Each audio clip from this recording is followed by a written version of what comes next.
nonlinear careers they're not like people aren't proud of nonlinear careers. When you change your mind, you're a flip-flopper. When you have to have a new strategy, it's like, oh, you pivoted. It's like, why couldn't that just be the process? The process, like the what is understood as like the successful version of the process was like you stayed at a destination and you arrived at that destination. Like I want my flights to be that way. I want I want ways to work that way. But honestly, sometimes even ways, like when it gives me a detour and like I take some little side route, that's actually like I found the most cool restaurant that I would have never found. Mm-hmm. But I don't think that I'm using sort of society as a just sort of like whatever, like the doesn't really allow for that.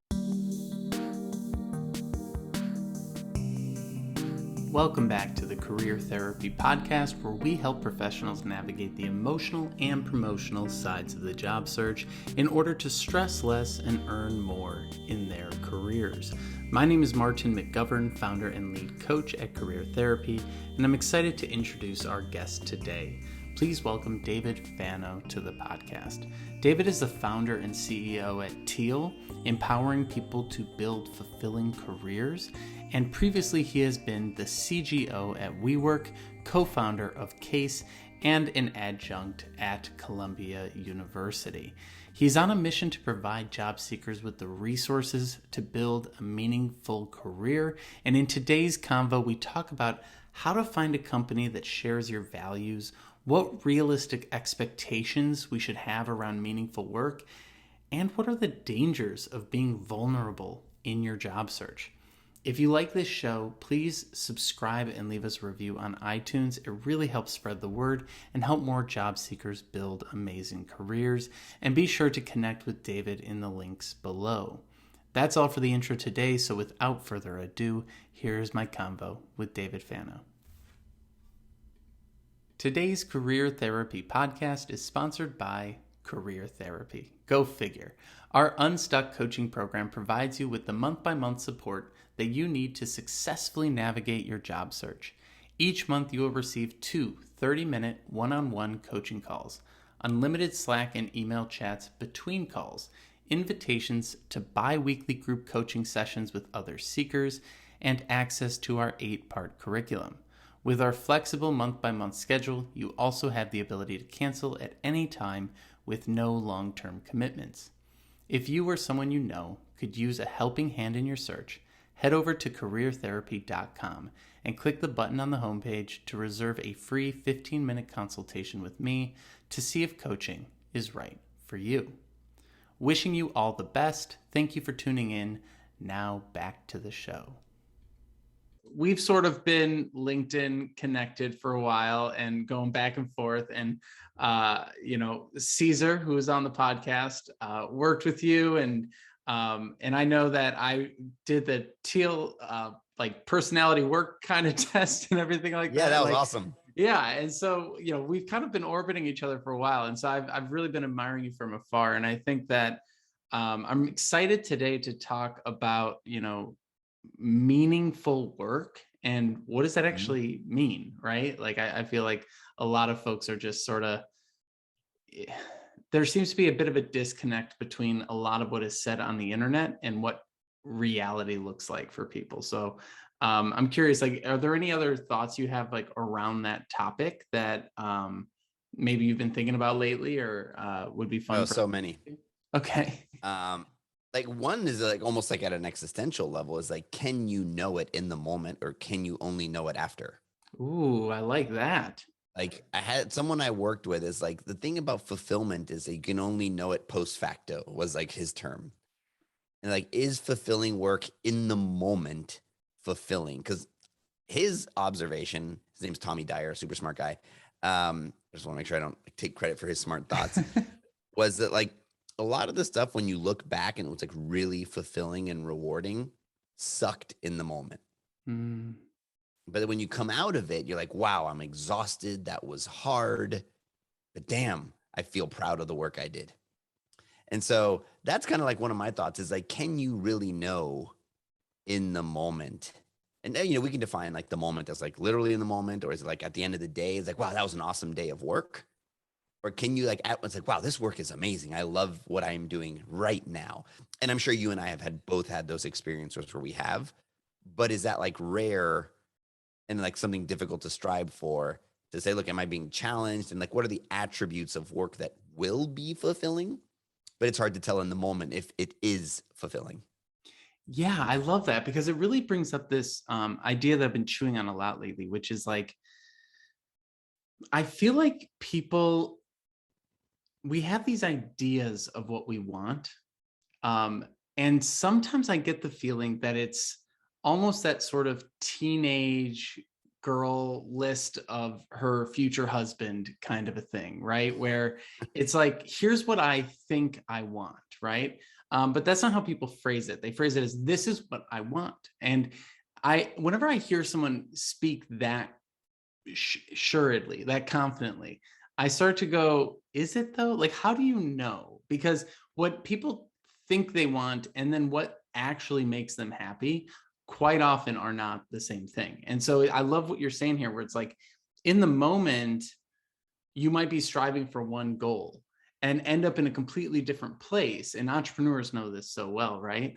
You go after one thing, you realize it's wrong, you end up in a different place and it's actually better. And so much of life, I think, is random in that way, where I think the pressure of the internet is to like know it before you do it, right? Know what is meaningful to you before you've ever even gotten a job. Know what your passion is before you've ever done any work. Know what your ideal situation is. And I just tend to feel like it sets people up for sort of what you're talking about, the existential crisis kind of piece, or just maybe even dissatisfaction once they do get a job and are kind of pushed up against the harsh reality of things. What are your thoughts around that? I, I agree. And I think it's like, I've been thinking a lot about this lately, is what is like the root of it? And I think like societally, we don't really allow people to change their mind. So I really like Adam Grant's latest book, Think Again, because we don't, right? It's like nonlinear careers they're not like, people aren't proud of nonlinear careers, right? When you change your mind, you're a flip flopper. When you have to have a new strategy, it's like, oh, you pivoted. It's like, why couldn't that just be the process? Right? It's the process, like the what is understood as like the successful version of the process was like, you stayed at a destination and you arrived at that destination. But that's almost, that, like, I want my flights to be that way. I want ways to work that way. But honestly, sometimes even ways, like when it gives me a detour and like I take some little side route, that's actually like I found the most cool restaurant that I would have never found. Mm-hmm. But I don't think that I'm using sort of society as a just sort of like whatever, like the doesn't really allow for that. It's like, oh, well, then you're unsure of yourself. And so if we go at the sort of core of that, is I think we do reward confidence, right? I mean, you and I work with job seekers, like, and I tell people like the most important thing is be confident. Mm-hmm. And I said this yesterday when I was talking to someone. I was like, I love Brene Brown. I wish I could like inject it into everyone's brain and subconscious. But if I go and I'm like vulnerable in a job interview, the chances of me being hired are like zero. Right. And so I don't think that we generally, like, I think as a species, we're attracted to confidence. And I think that, so all that sort of like unpacking what we said, it's like I stayed at a destination and I got to achieve that destination because that's what successful people do, versus sort of embracing the unknown of it, sort of projecting an unsure sort of state and being like, look, I don't know where it's going to take me. And I'm just going to kind of like go with where the wind takes me. It's like, well, that person, they don't know what they're doing. It's like, no, Mm-hmm. actually, they have like the most confidence out of anybody because they're okay that like life's going to present them things and they're going to figure it out. But I just don't think we're there. And especially when it comes to careers and, all the other complexities that come with careers and picking an education and how we're judged for those things. And I just think there's a tension there between like what people really want and then what they think they want or what they think the world wants of them so that they have to put out there. That's the bigger thing, right? What does the world want from you? And like that constant me versus the world sort of expectation tension is so interesting. What was it like for you? How did your career sort of begin? What were your maybe future views of what you would be by this point in your life? And how radically different is it than what you originally thought? So, I don't think I ever really had like long-term career ambitions. Um, I've I got to see my dad live a life because I think we're so kind of affected by what we grow up in. I sort of compare my wife and mine's Mm, upbringings. Her parents have been together for 50 years. They lived like they like didn't use credit, right? Like everything was owned. It was just kind of like the way they approached life. My dad, Cuban immigrant, got here when he was 11. Like I think started using credit the second he could. It was just like, look, I'm gonna whatever I got to do to live life to the fullest. I'm gonna do it. I'll figure out how I pay for it later. It's hmm. worked out okay for him. Obviously, there's lots of stories where folks that didn't work out for okay, but I think it was at the core. It was like his comfort with risk. He had a very high level of comfort with risk, whether it was his upbringing or it's his personality. Who knows? Um, but he had a high level of comfort with risk, and so I observed a high level of comfort with risk and a like pretty much a sense of like I'm gonna do whatever I want to do. So if he wanted to take a vacation, we took a vacation. If we wanted to go away for 2 weeks in the summer, he worked his tail off to be able to make that happen. So for me, it was just like, all right, well, I want to be able to do whatever I want to do. If I want to buy a nice camera, so I have a fuzzy background, I want to be able to do that. And that's just like I want to go crazy on B&H and buy stuff. And so for me, it was always like working my way backwards from I want these experiences and I want to be unencumbered in my ability to pursue these experiences. And the thing that does that is money. So I got to work, and I got to work in a way that enables me to make money. So I've always kind of pursued money, but as an enabler for experiences. And it was less like the money itself, but it's like what money allowed me to do. And so my career was always just as a young kid, I figured out ways. I'd buy and sell comic books, and then you know, uh, I was pretty good at drawing. I started making paintings, and then I could sell the paintings. And then from there, in undergrad, I made a small web development agency. And it's not because I had like a dream to be entrepreneurial. It's like I just kind of want to be able to do whatever I want, and that was the way for me to do it. And then that pattern actually just like continued. In grad school, I started doing 3D modeling as a freelancer, and then I went to then after that, I worked at an architecture firm. Felt a little sort of stunted there. Started my own business with some friends. Sold that company to WeWork. Had a lot of fun there. Was quite autonomous. It got big and a little difficult for me. Left. Started a new company. So it's always just kind of been about a pursuit of autonomy for me, I guess. I really like that, especially because the entrepreneurial mindset is one that we can learn so much from in the job search. Because, what I'm hearing here is there's a knowledge of the impact that the work you're doing is going to have, right? Some like it has to be worthwhile for someone to pay for, right? So even when you're selling a comic book, someone wants to read that comic book. That's why you're able to sell it for a profit, right?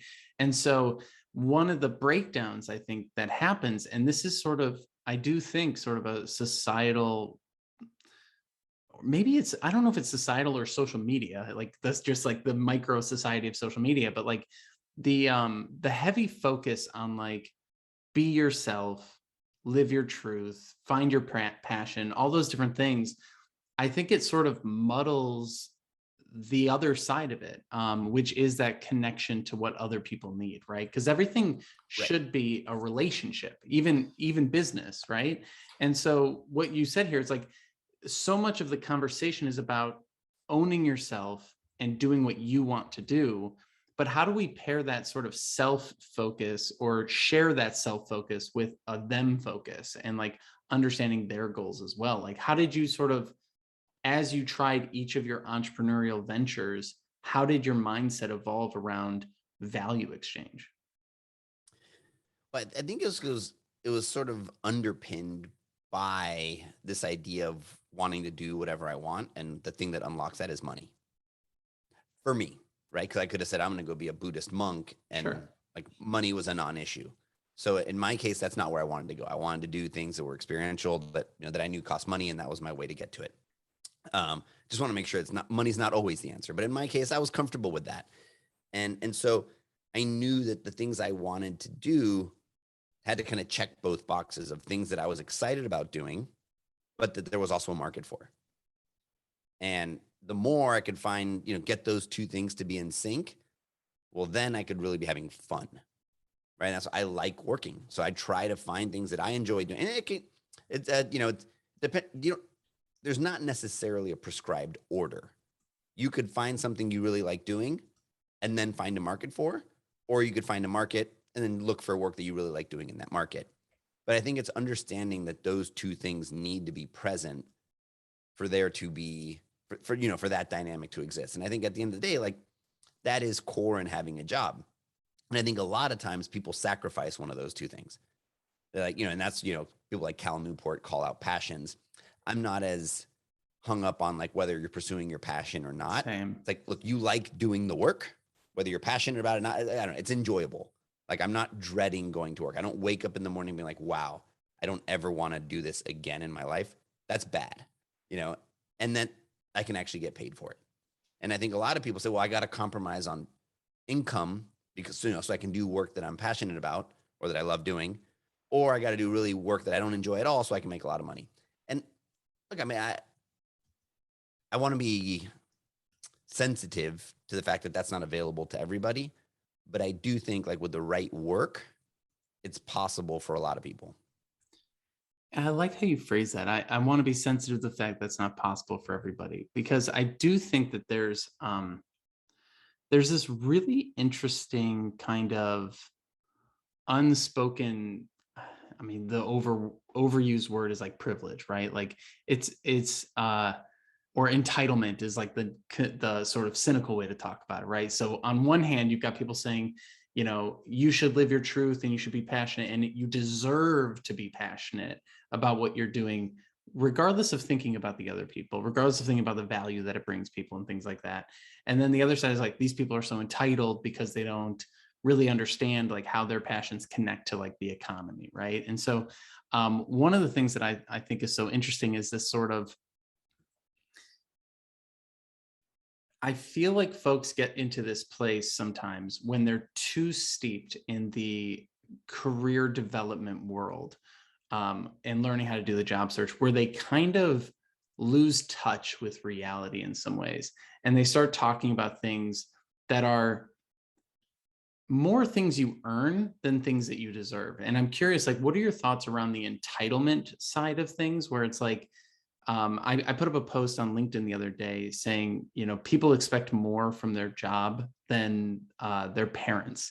Like, they're like, I want my job to pay me an incredible salary. I want 100K, and I want to love all my coworkers, and I want to be able to work however I want to work, whenever I want to work, and I want to be able to do X, Y. It's like the list goes on.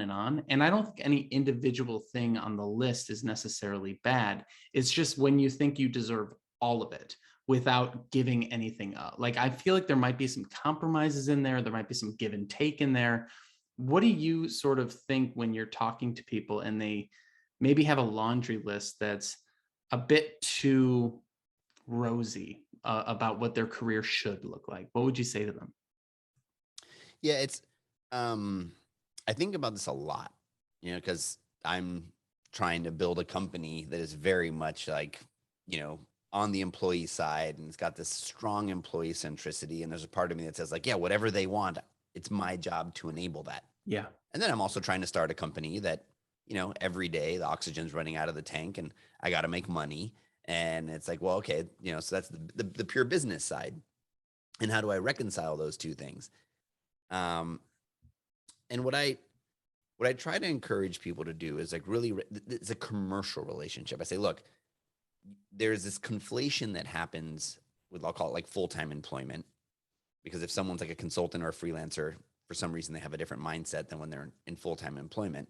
But when you're in full-time employment and working under this contractual relationship we call a salary, people have like a different set of expectations. But it's like at the end of the day, it's a commercial relationship. Your relationship with your manager, that's a personal relationship, and you should nurture that. And but your relationship with Acme Corp, that's a commercial relationship, and they need to make money. We work in a society that drives on currency and money and the exchange of money. If you want to go work in a nonprofit, that's got other issues, but maybe they're motivated by different things. But at the end of the day, a company exists to make money. Ideally, they do other things, but if they're not making money, they can't continue to exist. So it is this like very practical thing. And I think, we're in a moment right now where like the labor market is sort of not in a state of equilibrium. And I don't think it ever is. And especially, at an occupation level, right? Some occupations have higher demand than others. And, that's what makes it really interesting. But I think some people kind of lose sight of the fact that companies need to make money. And there may be some companies that were in a place where they could sort of throw that off in a way and offer all sorts of crazy things. And look, maybe they're playing the long game and it works out amazing for them. But some of that stuff's hard. And so to think that a company has to provide all those things, like they also don't do it like altruistically. They're doing it because they're making some kind of empirical bet that, okay, that increases retention, which then reduces their need to like recruit. At the end of the day, you got to be able to distill it down to like these empirical decisions. And I think people really struggle with that. And they kind of conflate the emotional and the personal with, at the end of the day, you can bring it all down to like very practical, like computational problems. I love that you're talking about the practical side here, because I think, especially when you're a job seeker, you don't really understand the pressures that are happening within a company. There's tends to be this sort of idea that companies are just these like unlimited money machines that give people jobs in order to help the economy or something like that. And it's funny because it's like, I always say to people, I'm like, companies aren't sitting around going, wow, look at this excess pile of money we have. We should give someone an opportunity. It's very different. It's like they're sitting there going, oh my God, this is breaking. Oh my God, our customers are unhappy. Oh my God, we are growing too fast. It's like always coming from a place of kind of emergency or fear or risk management or something along those lines, right? Like I work with a lot of cybersecurity people and I'm like, companies aren't hiring you because they just want to be like fun and cool with cyber. Like they're hiring you because there's a security issue that they're worried about or someone got hacked. And when people go into these interviews, they're like, I can't believe this person didn't read my resume. I can't believe this person. It's like, well, of course they didn't read your resume. They were in another meeting and they got pulled out of that meeting to interview you because there weren't enough people on staff to run the interviews. Like I always try and assume, the person is more stressed out than just being a jerk or something like that. And I'm kind of curious from, a serial entrepreneur point of view. I love that you break it down. It's like, yes, companies do want to offer benefits and they do want to pay you well, but it's always from a practical place, right? They don't want to pay you too much because it'll make other people in the company unhappy if they find out you're making that much more. And they don't want to pay you too little because then you'll quit, right? And so it's this window that you're trying to operate in. What are some of the things that people who are trying to find jobs just don't understand, or maybe haven't had that window opened up a little bit of what is happening inside of a business? Like, what does it look like to build a business and bring people on? What is that process like for a business owner? Yeah, and I've also, like, from a leadership perspective, I've tried some experiments where I expose the staff to some of this stuff. And like the reason, like if we think about it just like from a job perspective, there's a reason they chose not to start a company. Like forget like the heroism of entrepreneurialism and stuff, which I don't think is helpful for anybody. But if we just think about it as a pure job type and a job description, there's a different level of stress and anxiety that comes with that job, right? Because then, having a salary and knowing that, at least thinking that the company is going to be there, right? I'm electing into not having to deal with that. Mm-hmm. So like one thing I did for a while was I exposed everyone how much money we had in the bank. And it was never ever less than a year of it running out. But even if it was when it was 2 years, it was just stressful knowing that there was a day when it ran out. Yeah. It's like, but no company has infinite money. Even Google and Apple, there's a day when it runs out, right? Like if they stopped making revenue, which is the way that I talked about it. And that's just kind of like what I go to bed with every night. You run your own company now. Like you think about that all the time. But yeah, that doesn't mean that everyone wants to think about that. And so that's what I, even like in a negotiation, it's like, well, this, it's like, it's not fair, guys. And it's like, it's not about fairness. It's about, think about the dynamics of their business. This is how much money they make.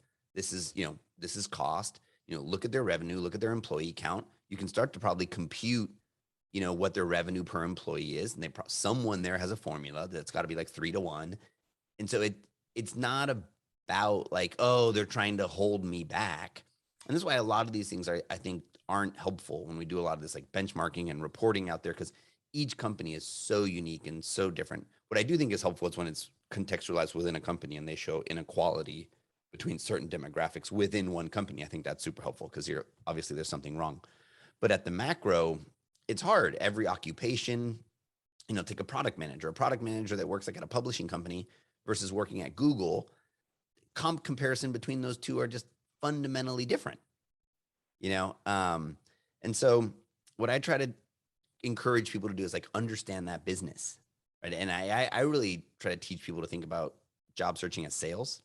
And when you are a good salesperson, you need to understand your customer in and out, right? What are the things? What are their problems? What are their issues? But for some reason, when it comes to job searching, to your point, it's like, well, they'd be lucky to have me. Look, they probably would be lucky to have you, but that doesn't mean that you still have to like go in and sell and like understand how to deliver good services. And so it's an interesting thing. And you kind of see that dynamic. I think it goes back to a lot of people taking it very personal, because our career is one of the most foundational things in our identity. And our identity is really all we have today. Like, and that's what we're kind of like managing and preserving. And when that gets under attack, the amygdala like fires and we start to feel really bad about ourselves, because we don't really have, I'd say like if we go back to like, when we were cave people, the life or death situations are not the same, right? It's not like, oh, I'm going to go outside and saber-tooth tiger is going to eat me. It's like, is my identity under attack? And that is like life or death at this point. And so I think we take these things incredibly personal when someone doesn't write me back. I put myself out there and now I feel really bad and I was rejected, and all those things have merit. I'm not in any way trying to discount them. But given like how sort of lucky and privileged a lot of us are at this point, and that, like, life is pretty awesome. Like I'm not even sure where you are in the country, and it didn't even cross my mind because we get to talk like we're sitting next to each other. Right. How awesome is that? It's so cool.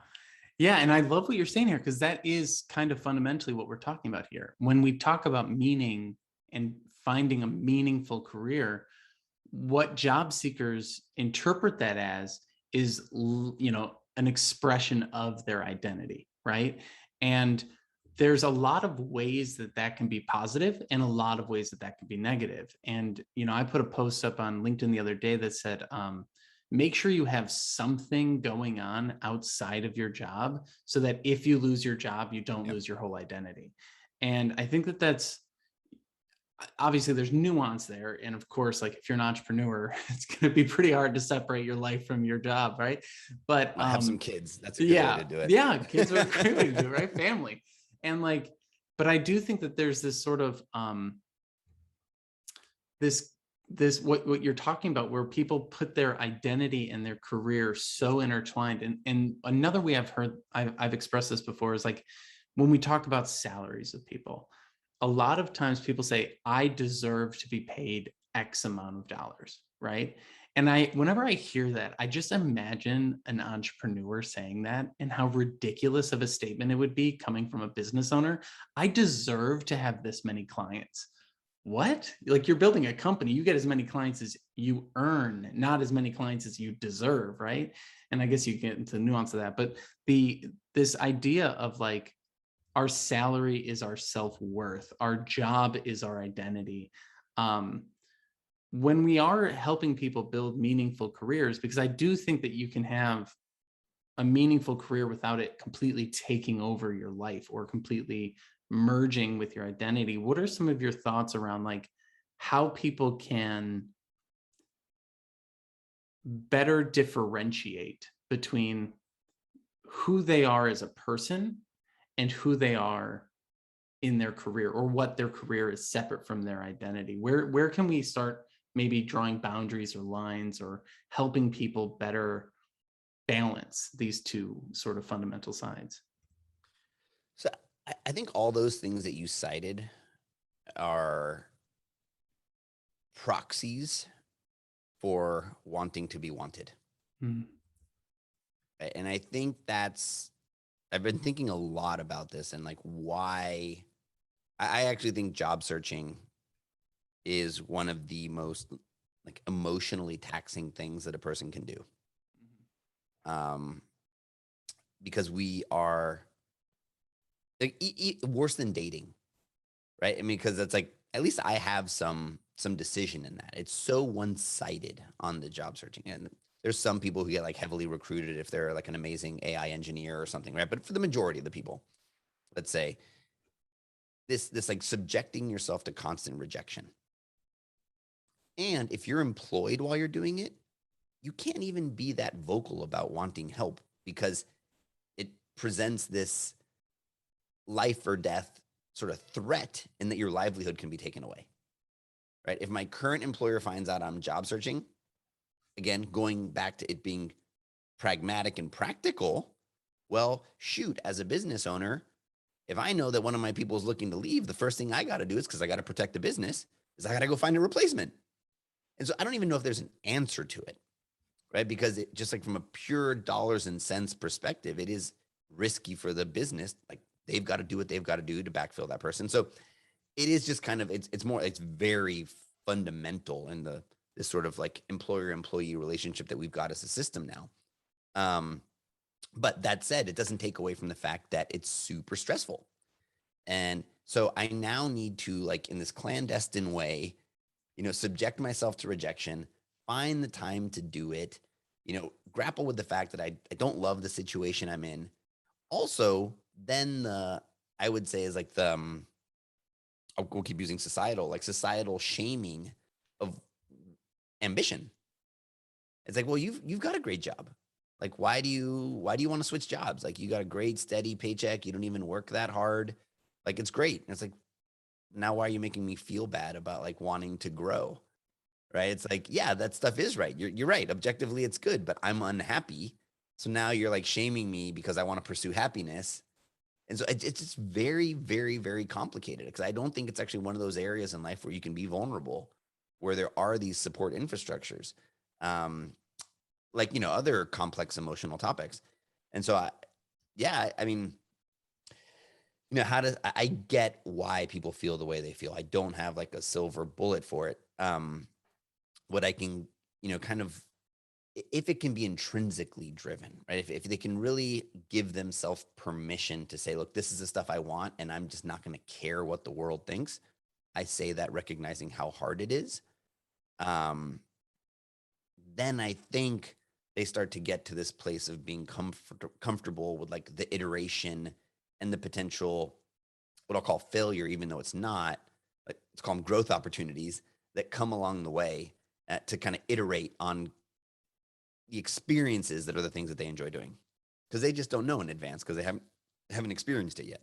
Right. And that I think is one of the big things, right? The job search comes along so rarely in some cases, sometimes every 4 years on average, sometimes every 20 years if you've been at a company a while, that it really does sort of send people into existential spirals. And I think what you hit on, and you've said this word a few times, but the vulnerability piece, I think is such an interesting area to talk about because, like you said, this is all so complex. We're not going to have a silver bullet answer here.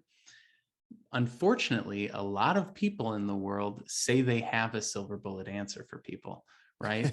And one of the things that is being touted is you should be allowed to be vulnerable.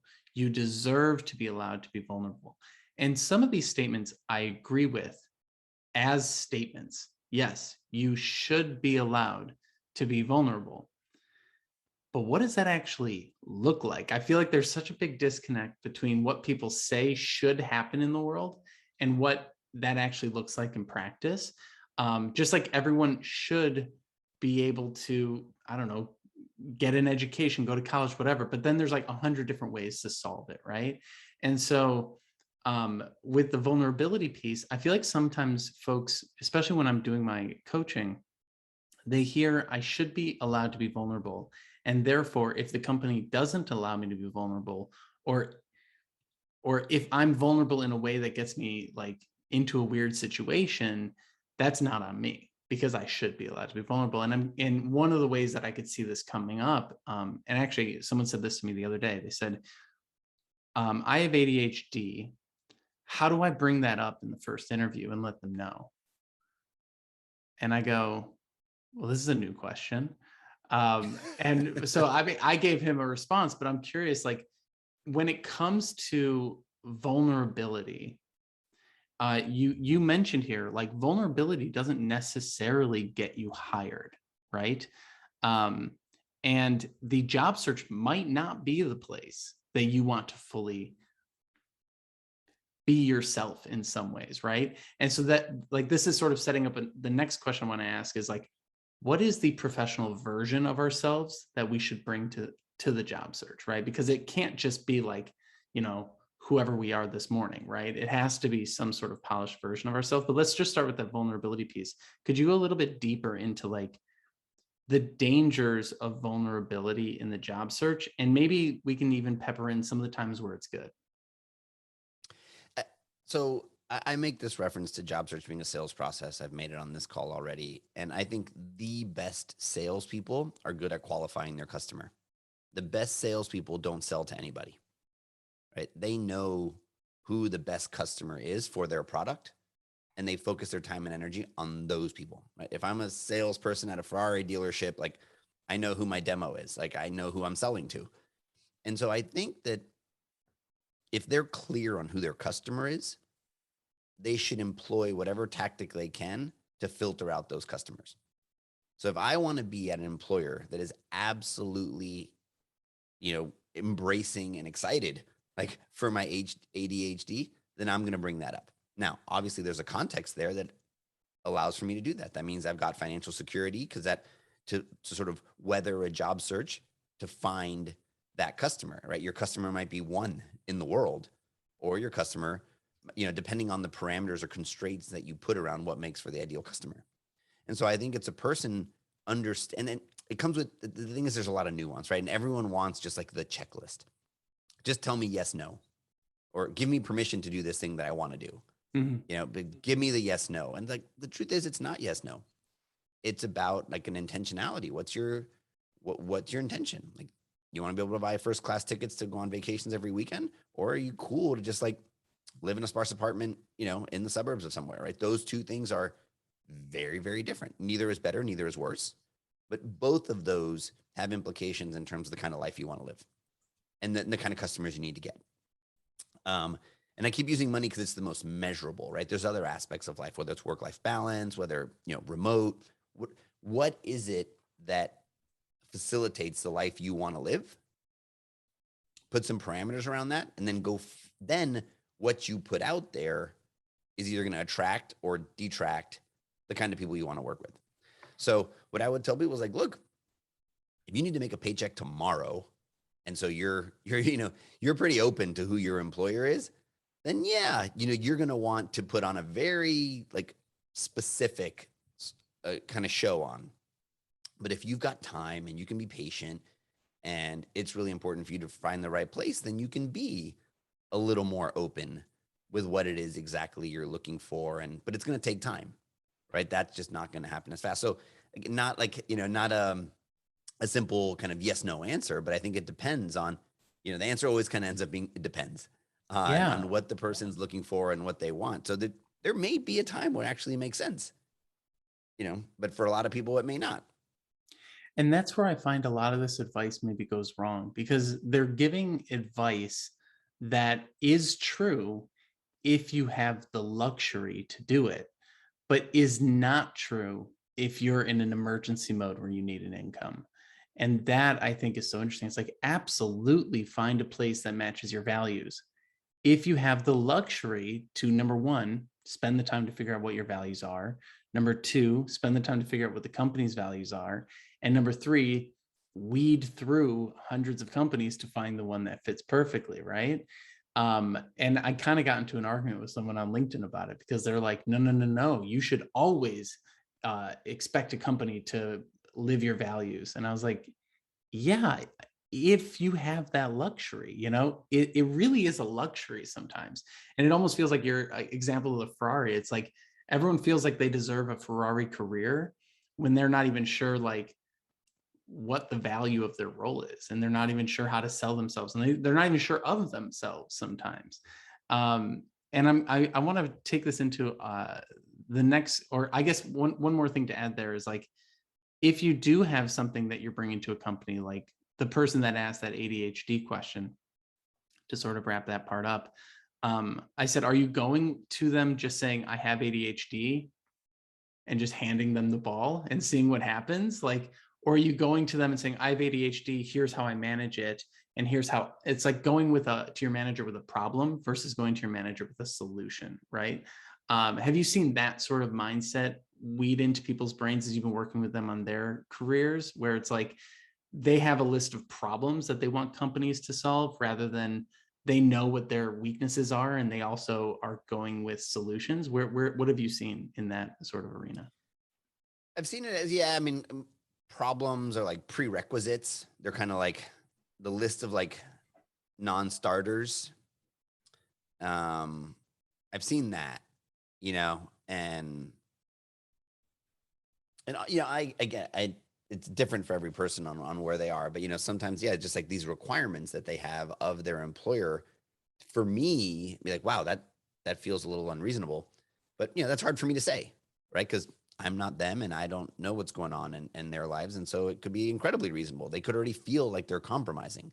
And that's, I mean, to a point you brought up, is like, it's my general contention with a lot of career advice is that it's what I would do, right? It's like most of us go to our parents, we've got a great job. And we're like, I'm going to quit my job. Like, wow, I would not do that. It's like, yeah, but I'm miserable and I can afford it. I've been saving for months and months Right. and months and months, and I can do it. If it's like, hey, I'm quitting and I need you to cover my rent, well, then I think that's a different story, right? That's like that's not advice anymore. And so I think a lot of people, they don't know all the ambitions and complexities in someone's mind, and they just say without saying this is what I would do. They counsel in what would be right for them, which is also not even true, right? It's like, because sometimes when you watch them take their actions, they actually do something different. Right. So I think there's like a lack of empathy, like truly trying to understand what matters to this person. And that's why great coaches are so good about getting it out of the person and don't give advice. Right? I think great coaches don't give advice, or they'll tell you like, okay, wait, like I used to work with a coach that'd say, pause. Now, from having been a business owner and having been an executive, I'm giving you advice for a second. I'm taking off my coach hat and I'm giving you like ex-executive advice for a second. But I think that distinction is really, really important. And a lot of people conflate those two, but people want advice, right? Because they're unsure. And so I think that, yeah, that's something I see a lot in job seekers is they're kind of looking to be given clarity, then kind of like working through the difficulty that it takes on yourself, and the self work you need to do to get to clarity. That's exactly where I want to go next with these following 3 questions that I have for you. Without giving advice, because I think that's actually been one of the fun parts of this podcast, is like we're both dancing around saying anything concrete because we're like, well, it just depends on who you are, right? And it's like, and we're trying to like talk through these things, and one of the easiest ways to do it is to almost just critique what other people are saying to some degree. But let's move into like, rather than tell someone what to do, like, oh, should I tell my employer all of my insecurities, or should I not say anything at all? Like, but instead of getting into that kind of a thing, let's just talk about how can people figure themselves out better? Because that's what I really enjoyed about the things that you're building, where it's very much giving the tools to the seeker to figure themselves out, and like the personality tests and things like that. And so when it comes to getting to know yourself, so this is a 3-part question, and I'll lay out the questions, then we can take them one at a time. How does someone, or what are some of the ways that someone could get started learning about themselves? Then what are some of the ways that a person can start to understand their customer, aka the ideal company? And then how do you bring those 2 things together into a meaningful career? So let's start with themselves. how could someone begin that journey of understanding who they are and how they work so that they can actually make better decisions in their career moving forward? So I'm going to start with the non-obvious obvious answer is be willing to go on the journey. A lot of people say like, I want to learn more about myself, but they really don't. Like, oh, I can take feedback, but they really can't. I want all the feedback, but they really don't. Right. And so I think and I don't know like when that switch flips. I can just kind of like observe it from the outside, but it's like first is like truly, truly want to go on this process of self-discovery and self-awareness, and be open. I think people say they are, but they're closed, and then it's combative, and they don't really get anything out of it. So I'd say that's step one. Again, sort of obvious, but worth stating. Then there's lots of frameworks out there. So and I think it's valuable making a distinction between like advice and techniques. Get a little cute with language here, because I think I can recommend techniques that are kind of like proven and to work. So I think there's lots of frameworks. We made one, and I think that people get too hung up on the framework. I think a lot of them, if you go down to the component parts, they're quite good. And again, because they kind of want to just like expedite to the end result, and they get hung up on like being typecast or being put in a box. And again, that's more about like you being upset about being put in a box and less about engaging in the process of like exploring that language to see which one of those attributes like truly describes you. And so I think once you can kind of agree to a language set that makes you feel good about like a mapping of yourself, then go engage with others. Right. And again, and understand those different contexts. How do I show up at work? Go ask a past colleague, like, all right, no, for real, tell me, what was it like to work with me? When did I excel? When did you see me charged up? When did you see me kind of get bent out of shape? Go do it with your family, right? You're going to act different with them. Go do it with your friends and really engage in that sort of more journey of inquiry about yourself. If you want to use a test, go for it. Take it multiple times, because I also think we change. Think about the different contexts in which you take it. I just think too many people get caught up in like stumping the chump instead of being like, you know what, let me like trust fall into this thing and actually try to learn. It's just easier to put up the barriers and be like, well, this test is stupid because look, yeah, what about that? Or what about this situation? It's like, yeah. And that's, if it was like a science, they would just take my blood and tell me like from my DNA, this is my personality, but there's a reason it's not that. And we change, but you got to be willing to explore and learn. And so what I tell people is like, try to come up with like a taxonomy for understanding yourself, because once you have words, you can then start to like navigate those words and what they mean. But without it, then it's just like super nebulous and you just have a blank slate. So that's why I think those things are really helpful. Any of them were Myers-Briggs, Strength Finder, Our Work Styles, DISC, they're all trying to get to the same place, as giving you a taxonomy to try to understand yourself. And I think that's helpful. I love that. Yeah, I personally got hit the hardest by the Enneagram. That was the one that like, I was like, damn, like, okay, that's some things to think about right there. And it's one of the things that I've actually gotten more and more comfortable with over time in talking to other people, because everyone has their own preferences too, right? And I think that that's an important piece. When I have people take personality tests in my coaching, I don't actually care what the result is. I care what their response to the result is. And that's really what I'm analyzing. I'm like, if you disagree with the test, that's just as important to me as, thinking the test was the most accurate thing on earth. And this is where I'm challenging myself to be more open-minded to the variety of humans in the world, where I'm like, some people are obsessed with like, I paste a little attention. I don't even know what it's called. When they look at the stars, what is that? Astrology, right? Oh, astrology. Yeah. Like some people are really obsessed with it. And like at a certain point, I used to just like roll my eyes, but now I go, well, wait. This is just their way of expressing how they feel. Okay.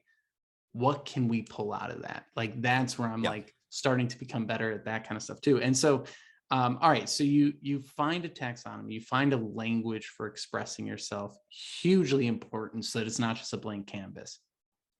Then we have to say, all right, here's who I am. And maybe that helps you understand why certain jobs sucked and certain jobs were a little better. And maybe that helps you understand what kind of work you're more suited for. I remember the first time I took strengths finders at work. It was like a 3-day thing, and they printed it out, put it on your desk, and you tacked it up to the wall. And it said, like, here's your 5 strengths, focus on those and ignore your weaknesses. And I go, well, all my strengths are things that aren't part of my job, and all my weaknesses are everything that I do. And I'm like, can I change my job? And they're like, no. I was like, okay. But that's just a funny thing. And so now you know yourself. You've at least built a language around it to start that conversation.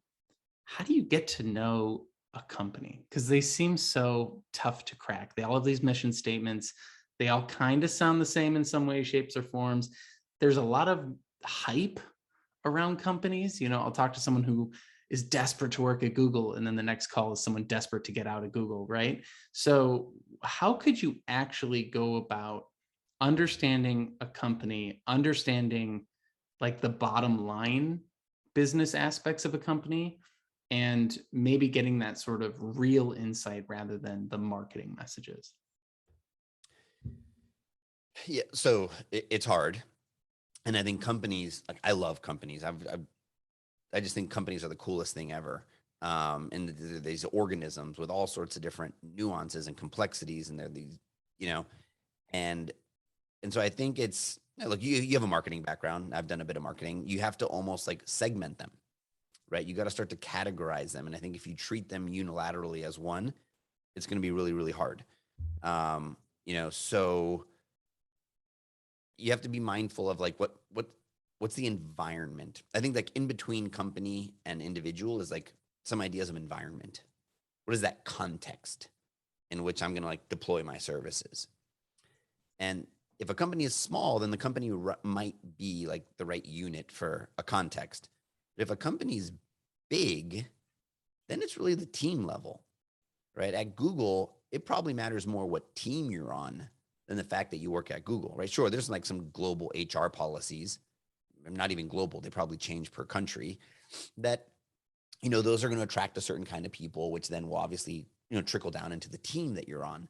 But some companies are far more autonomous. I forget who I was talking to the other day. Like, oh, the company I work at, each team operated as like its truly own atomic unit or autonomous unit. So I think, talking to people is one of the best ways, informational interviews, reaching out to people. A lot of people oftentimes want to talk about their company. And that's why I think relationships are really, really important, and people should do a better job of managing them and tending to them, because it's people. Talk to people that were there. And, also companies change. So I think people should be mindful of that. And you want to understand like what it's there like now, like when CEOs change, Microsoft under Satya versus Steve Ballmer, very, very different companies. Mm-hmm. Right. So I think having an understanding of the leadership, I do think companies, like I worked at WeWork, there's a lot of stuff out there now. Like there was a lot of attributes that came directly from the CEO and the founders, and, that sort of seeped into the company for better or for worse. Some people really liked it. Some people not so much. Right. For all like the negative stuff that people want to say about the company, there were people that had the time of their life while they were there, and it was super fun. Right. And for others, it was off-putting. And so I think it's look at the leadership, look at what the leadership does. Even if it's a public company or a small little startup, I think looking at the leadership of the company is really important.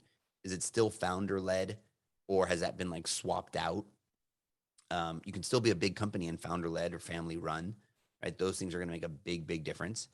And I would say start at the top and understand. And those things, the way that those folks act, right? Like, Richard Branson, like he runs a company. Like his companies have a certain attitude about them because he runs them.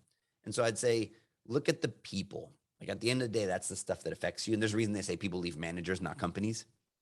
Like look at the people, and then, depending on the size of the organization, try to understand, the people that run those levels of the organization. So if you're in marketing, understand who the CMO is.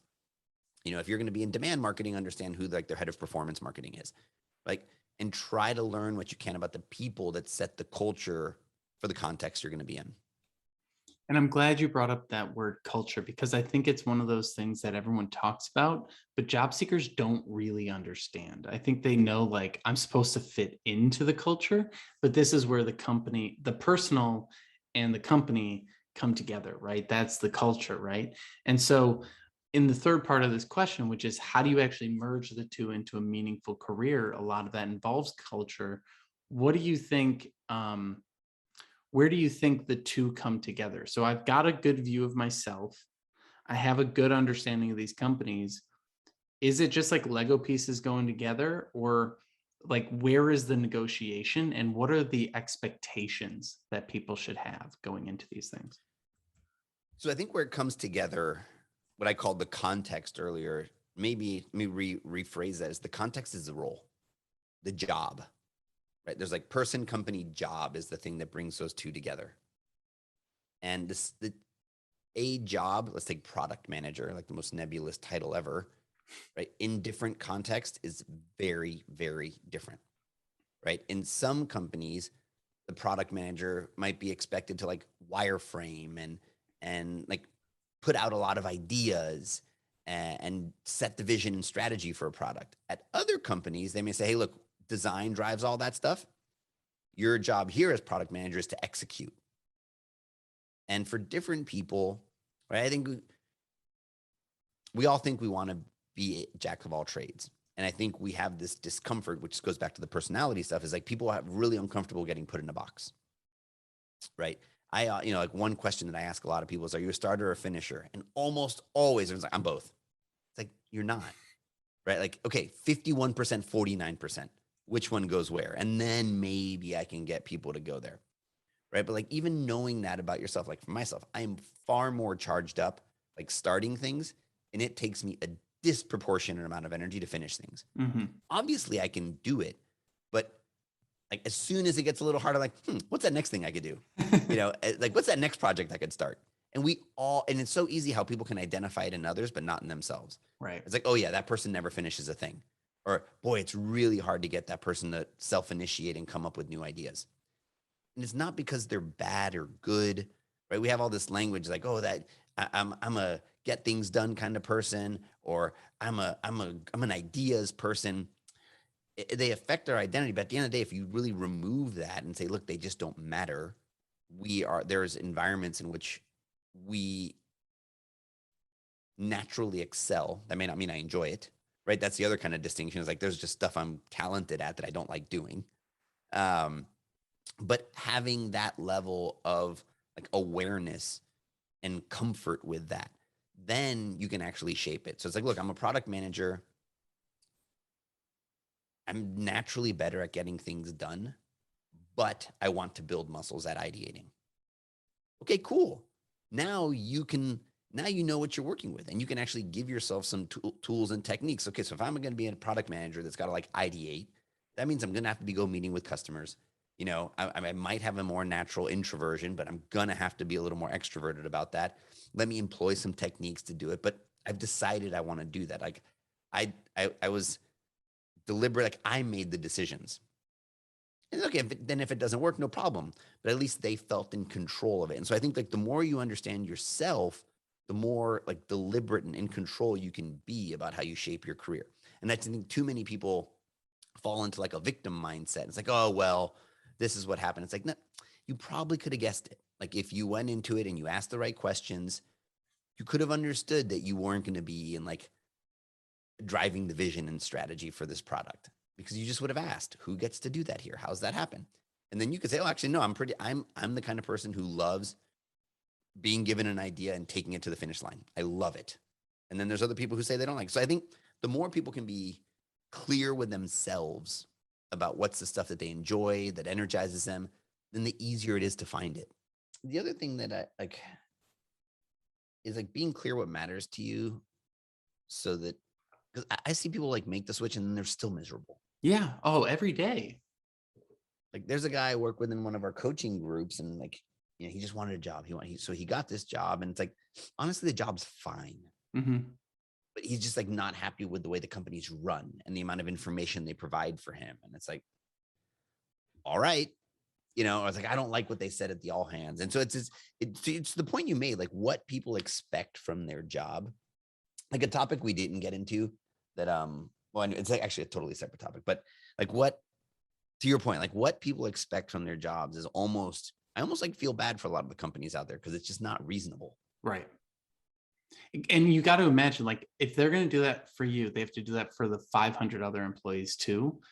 And that's insanity. Like, and then the other thing that we kind of got to in the podcast, but it's like, I want this from the company, and it's like, okay, but like, how is the company going to pay for that? Like, how is it going to be Right. a possibility? And like, this is like the entitlement side where it's like, I talk to him like, what kind of an industry do you want to work in? I don't know. What kind of title do you Right. want? I don't know. What are you good at? Kind of these things. Okay, how does that help a business make money? What? Okay, what do you want from a company? This. And it's like, I agree with you. I like companies. Because I'm on both sides, it's just like, it's fun to be like agreeing with both and disagreeing with both at the exact same time. Like, I'm like, yes, you should be able to have a job that you like. Also, you're totally entitled and full of yourself. Yes, you should be able to get employees that are great and are dedicated. But if you are like, you should never expect your employees to work as hard as you, the founder, because Right. they don't own the company like you do. And so it's like, I've worked at companies where like, actually one of the companies I worked at, and by the way, jump off if you got to run. But I was working at a company and the onboarding was like so bad. Like, I was remote and whatever, but I was flown into to the office, and I get there and I'm like, I'm just like in a weird place because you're staying in like a motel and whatever. And the CEO goes like, okay, everyone has to like introduce themselves. We like every week the new people would have to introduce themselves in front of the whole company on like Skype and everything, in the room with 100 people. You have to introduce yourself, say something interesting about yourself, and then give a presentation on one of your talents. So like, people would bring in food that they made, or like do karate, or like do all these different things. And for the last Crazy. 12 years, all I'd been doing is like building my startup, and it didn't work, like working on my side projects. And so everything that I did was work based. I had no hobbies. I had like nothing outside of work. And so they're like, okay, bring in your hobby. And I was like, what? I don't have any interest other than literally working. Like, I don't know what to do. And so I like did some improv game or something. And the CEO's like, well, I guess we're really lowering the bar on talents. And I was like, I'm going to quit this company someday. I was like, day one, I was like, but that's the kind of stuff. And like that founder ended up being a total kook, but like, by the end of it, everyone was like, you built this company on values that you don't live. But it's just like, it is so funny. I worked at one of those. Right. And it's so funny to like, be on the employee side and be like, yes, I want to advocate you because I've been in that position. But then also be like, no, now you've gone too far, and now I agree with my parents. It's like there's got to be a happy medium between the two, and I appreciate your perspective. Yeah, the entitlement's the right word, and I think like deserve is it's just such a dangerous word. Mm-hmm. I don't really think most people deserve anything. Mm-hmm. We earn it. Yes. And like I feel like I can say with confidence that coming from a mindset of earning is more productive than a mindset of deserving. So whether you actually deserve it or not, if you just approach the world and like, I need to earn everything, things get a lot easier. Yeah. Right? There's a lot less disappointment when I feel like I deserve. That's the key. You end up being a victim. Yeah. And it's hard, but I see a lot of that. And I don't know if it's generational, like the lazy me just wants to blame it on Gen Z and stuff. But there's plenty of generations of people just feel like they deserve it. Mm-hmm. And yeah, and it's like, you don't deserve anything. Like they deserve, I deserve this. It's like, no, the company pays you a salary, and you don't I deserve vacation. It's like, if it was a policy that you earned it, you don't deserve it. It's even like this unlimited vacation stuff. People get super pissed off and they want to blame the companies. It's like, it's your fault you didn't take it. Mm-hmm. Don't get mad at the policy. Like, Yeah, 100%. And like, and that's like, it's so funny as I get older, I'm like, in my, when my parents said like career suicide, I was like, you don't understand. But at the same time, I'd also saved up 30K. So like I'd earned the ability to quit a job. Like, and yeah. like, and that like, it's so funny as I get older, I'm like, shit, I'm agreeing with them. Damn it. It's like, I'm like, I always find that so funny. It's like, I'm still holding on to some of that like millennial idealism, but I'm like also like growing up, and like, it is so interesting to just see people and then to see it like show up in different, and I don't think it's generational. Like I work with 60-year-olds who have these mindsets. I work with, people who are 55 who are like, I just don't understand why this company won't give me a chance. I'm like, you literally don't know how to answer the question, tell me about yourself. So I'm not sure what you want me to say to you. Like, I'm not going to agree with you, but like, you can't answer a simple question. I can't advocate for you on that like point. And so, oh man, dude, I feel like I could talk to you for like 6 hours about this stuff. So we'll leave it there. I'd love to give you some space here to let people know what you have going on and where they can find out more. Yeah. So Dave Fano, you can find me on Twitter at David Fano. That's probably where I'm most active, but at least career centric. If you want career content, I'm on LinkedIn /David Fano. And then the company that I've founded and run with an incredible team is called Teal, TEAL, like the color, HQ.com. And we exclusively make tools for job seekers. It's what we're trying to do, something that's really not been done before. We don't sell to employers. We're not like a recruiting service. We're not a job board. We're trying to create like truly consumer centric career growing tools.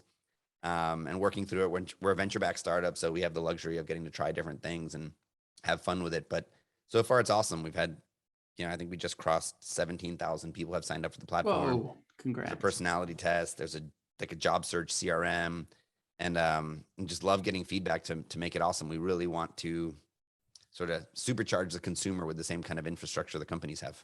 That's awesome. Everyone go check it out. And David, thanks for taking the time to chat with us today about meaningful careers. I really think it's given a lot of folks plenty to chew on. It's a lifelong goal, right? But this is a cool starting point for them. So thanks so much for joining us today. Thanks for having me. I really appreciate it. Thank you so much for taking the time to listen to this episode today. I really appreciate your support of what we're building here at Career Therapy as we continue to try and explore the hidden side of modern work and tell some of the stories that maybe don't get enough light shed on them. If you enjoyed what you listened to today, I hope you will leave us a review on iTunes. Subscribe to this wherever you're listening or watching on YouTube, Spotify, etc.